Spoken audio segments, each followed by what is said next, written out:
Les statistiques officielles du gouvernement tunisien révèlent une hausse de 45,5% des arrivées de touristes dans le pays au cours de l'année 2023 par rapport à 2022.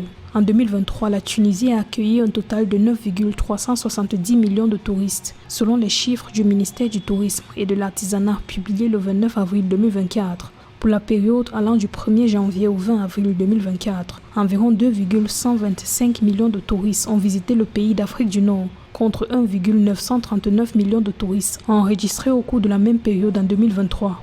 Ce chiffre représente une progression de 9,6%, indiquent les données du ministère.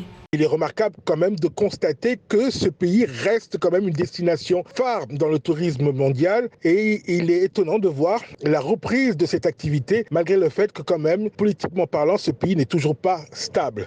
Pour l'année 2024, le gouvernement tunisien vise une relance du secteur touristique. Dans l'optique de maintenir les bonnes performances enregistrées par le tourisme en 2023, l'exécutif mise sur de nouvelles mesures dans le secteur.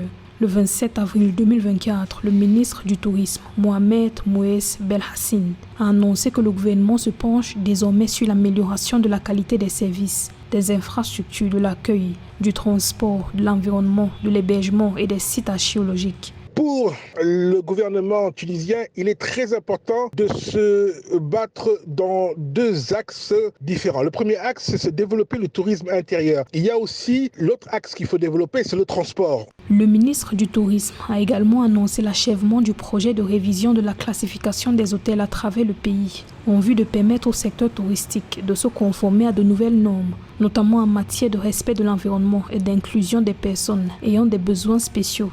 Il a appelé à la promotion du tourisme intérieur afin d'inciter davantage les Tunisiens à explorer la diversité et la richesse du patrimoine de leur pays.